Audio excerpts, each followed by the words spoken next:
आप सभी को जय मसीह। और आज हम पढ़ेंगे यूहन्ना रचित सुसमाचार उसके 8 अध्याय उसकी 1 आयत से पढ़ेंगे। परंतु यीशु जैतून के पहाड़ पर गया और भोर को वह मंदिर में आया। सब लोग उसके पास आए और वह बैठकर उपदेश देने लगा। तब शास्त्री और फरीसी एक स्त्री को लाए जो व्यभिचार में पकड़ी गई थी और उसको बीच में खड़ा करके यीशु से कहा, हे गुरु, यह स्त्री व्यभिचार करते पकड़ी गई है। व्यवस्था में मूसा ने हमें आज्ञा दी है कि ऐसी स्त्री पर पथराव करे, अतः तू स्त्री के विषय में क्या कहता है? उन्होंने उसको परखने के लिए यह बात कही, पर दोष लगाने के लिए बात में कोई। परंतु यीशु झुककर उंगली से भूमि पर लिखने लगा। जब उसने उससे पूछते ही रहे तो उसने सीधे होकर उनसे कहा, तुम में जो निष्पाप हो वही पहला पत्थर उसको मारे। और फिर झुककर भूमि पर उंगली से लिखने लगा। हालेलुया। हम प्रार्थना करें। धन्यवाद प्रभु यीशु पवित्र आत्मा पिता परमेश्वर खुदा मेरे ईश्वर राजा, आज की वचन आज के कलाम से पिता हर एक से बातें कर, अपनी बुद्धि अपना ज्ञान अपनी समझ दे मेरे पिता। हाँ मेरे ईश्वर राजा, हर एक पापियों को पिता क्षमा देने वाला, हमारे पापों को अपने ऊपर उठा लेने वाला तू ही मेरे ईश्वर राजा पिता। जितने देखने सुनने वाले जीवन से पिता सारे पाप के बंधन टूटे पिता। आजाद की घोषणा पे आज से पिता सभी लोग प्रभु जी प्रार्थना वचन में पवित्रता में आगे बढ़ा आपके राज्य की वारस बने, ऐसा होने दे मेरे पिता। आपकी इच्छा और प्रभु जी आप बड़े में खट मेरे पिता, अपना श्रोता मेरे मुख से होकर बोले मेरे पिता। और आज का वचन सभी के जीवन में 100 गुना फल आपके राज्य की वारस बने, ऐसा होने दे मेरे पिता। सभी का जीवन हृदय परिवार बदले, तेरे आशिकान बने, सभी जीवन से पाप के बंधन टूटे, शराब के बंधन टूटे, आज की घोषणा करते मेरे पिता। सबको रात में सौंपते हैं। प्रार्थना सुना, आशीष किया, ब्लेस के धन्यवाद मेरे पिता। ये प्रार्थना यीशु तेरे मीठे मधुर नाम से मांगते हैं, आमीन। तो मेरे अजीजों, क्या हुआ कि यहाँ पर यीशु मसीह जब पहाड़ पे प्रार्थना करने के लिए चला गया, जैतून पहाड़ पर, फिर भोर के समय वापस मंदिर में आया और उपदेश देने लगा।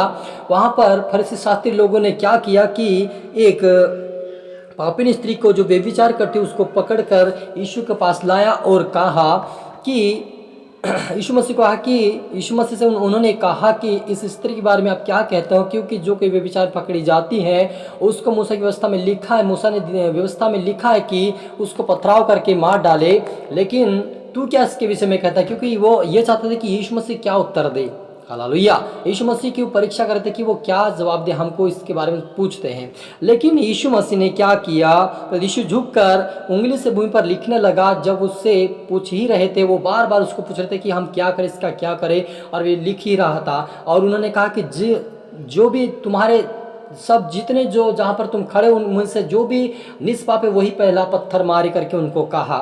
और वे इस प्रकार से वो एक एक करके सब निकल गए, किसी ने पत्थर नहीं मारा, क्योंकि सभी ने पाप के द्वारा, सबका क्या हुआ था? पाप के द्वारा जन्म था। हालेलुया। मेरे जो सभी मनुष्य पाप में जन्मा है, कोई भी पवित्र नहीं है, लेकिन सिर्फ यीशु मसीह पवित्र था। इसलिए प्रभु यीशु ने कहा कि जो कोई तुम्हारे में से निष्पाप वही पहला पत्थर मार। लेकिन सब निकलकर एक एक करके सब बारी बारी से निकलकर चले गए। हालेलुया। तो मेरे अजीजों, यहाँ पर हमें इस वचन के द्वारा हमें यह सीख मिलती है कि यदि हमारे जीवन में पाप है, बंधन है, बुराई है, हम सोच रहे कि हम ऐसा लगता है कि हम विश्वास करने के बावजूद भी लगता है कि मेरे अंदर से पाप नहीं मिट रहे, मेरे अंदर से श्राप नहीं जा रहा, मेरे अंदर से बंधन नहीं जा रहे, मेरे अंदर से जादू टूटने के बंधन नहीं जा रहे, मेरे जीवन से कुछ भी समस्या जा रही, इससे लगता है कि कुछ ना कुछ बचा हुआ लगता है आपको। तो आज प्रभु यीशु मसीह नाम से वो सारे बंधन टूटेंगे। हालेलुया। क्योंकि मेरे अजीजों, आपको विश्वास करना पड़ेगा कि यीशु मसीह मेरा उद्धार करता है, यीशु मुझे जीवन देने वाला है, यीशु मेरा उद्धार करने वाला, यीशु मेरे पापों को उठा लिया है। मैं पाप में आप नहीं रहा और आप में पाप नहीं करूंगा। आपको एक निर्णय लेना पड़ेगा,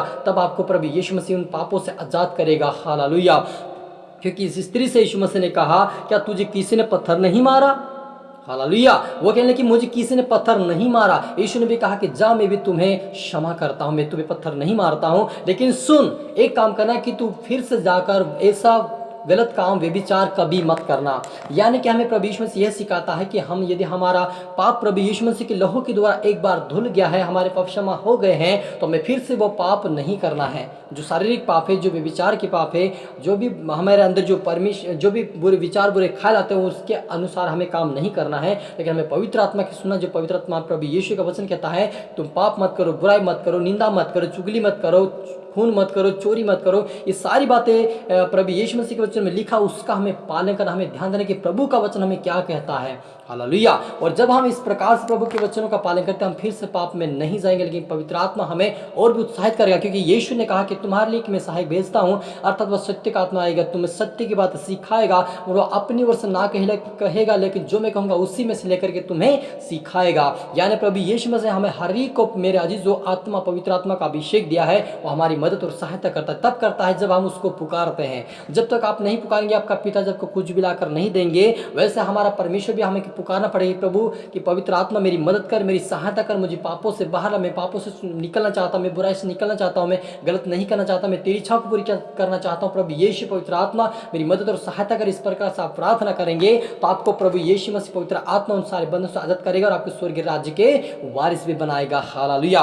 और इस स्त्री से प्रभु यीशु ने कहा कि तू फिर से पाप मत करना, तो आप और मुझे से सावधान होना है और हमें पाप नहीं करना है। लेकिन आज से प्रार्थना करें पवित्र आत्मा मेरी मदद और सहायता करे। आय प्रार्थना करें ओ रूहाना रबा समदुना रीखा दनबा रोहोला रबा रियाल से रबा शखोम रीदा नबा। ओ पवित्र आत्मा हील टच और ब्लस के मेरे जितने प्रभु आज प्रभु जो भी पाप के बंधन में, शराब के बंधन में यीशु मसीह में आजाद की घोषणा करते मेरे पिता। आज से प्रभु हर व्यक्ति पवित्रता में प्रार्थना और वचन मजबूत बने मेरे पिता। इनके पाप आज से धुल जाए मेरे पिता।